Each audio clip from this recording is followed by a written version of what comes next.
Right, I'm going to go through some basic After Effects stuff. Now I'm just going to look at text and some keyframe animation, and hopefully this will be enough to kind of get you going really in terms of understanding the concepts of After Effects. You can think of it as a kind of cross between Premiere and Photoshop, and it's largely used for motion graphics, and by that I mean kind of like special effects, animation. Yeah, and it's an incredibly deep program. There's an awful lot you can do with it, so I'm only going to kind of go across things as I come to them, rather than giving you, going through every single little bit of it, because it'd be quite overwhelming otherwise.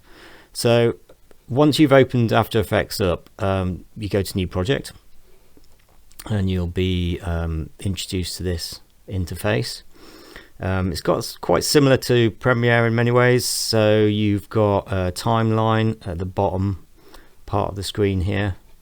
You've got a project window, which is where all your kind of clips would go, or in this case compositions, JPEGs, vector graphics, things like that, bits of sound.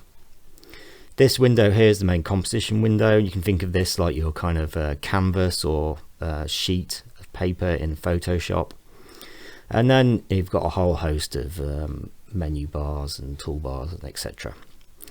So once it's loaded up and you've got a project open, you click on New Composition, and it brings up the composition settings window.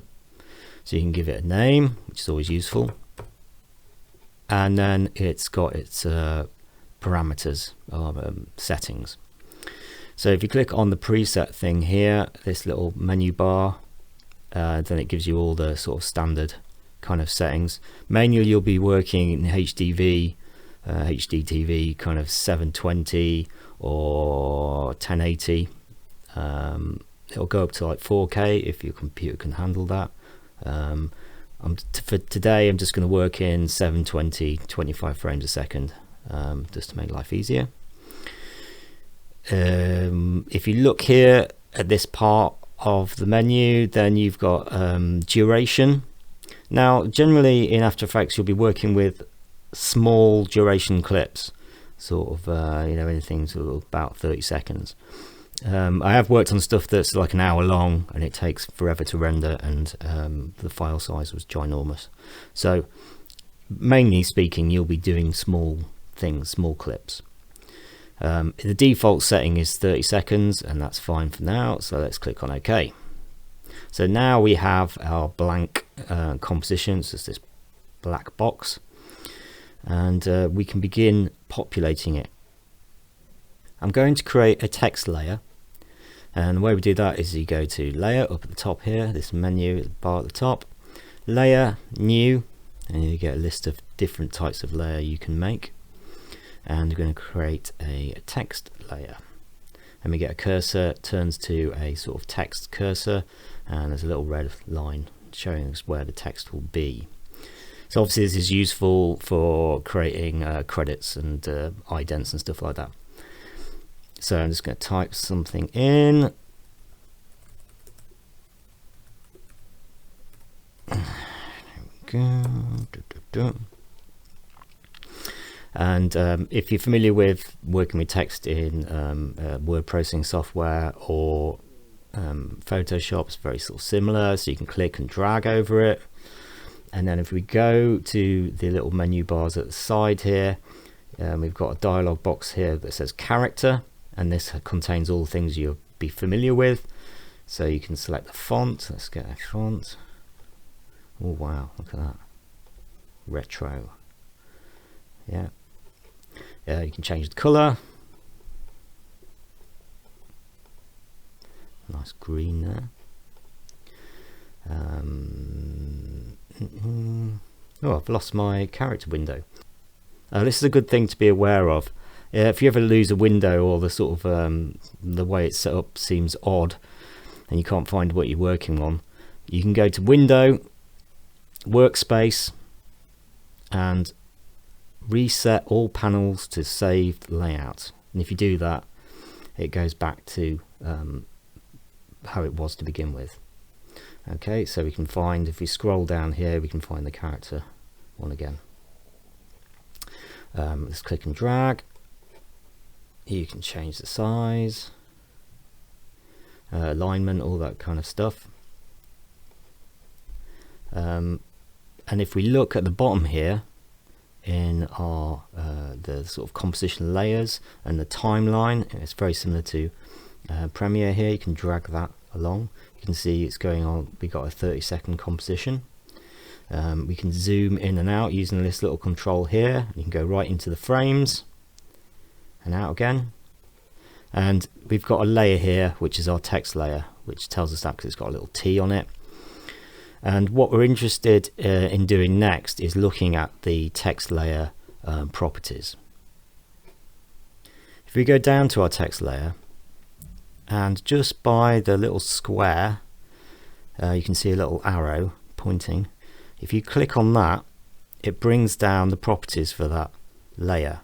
So we've got text and transform. If we click on those little arrows, you'll see we have even more kind of parameters. And as sort of motion graphics suggest, then stuff moves. And this is how you make stuff move. It's how you do animation in After Effects, is by manipulating these transform parameters or any other parameters that you have going on in the layer. If I select the select tool up here at the toolbar, I can click on that and I can move it around. And this is, as I'm moving around, if you take a look at the position values here, which is a vector of X and Y, you can see that's changing. Yeah. I can click on the bounding box and I can change the size of it as you would do in Photoshop. Let's get it back to some kind of normality. You can type in the values here on scale, so I'm just going to get it back to normal by typing 100, 100. Get it back to normal. Oh, let's try again. There you go. So it's got a little chain icon or link icon, the same as in Photoshop, so that when you scale it, it scales it at the right sort of aspect ratio. Okay. Now all these parameters that I've just been playing around with have a stopwatch next to them. If you click on that, you enable keyframe animation. So now on the timeline we've got a little blue diamond, and that's basically storing that scale value at that point.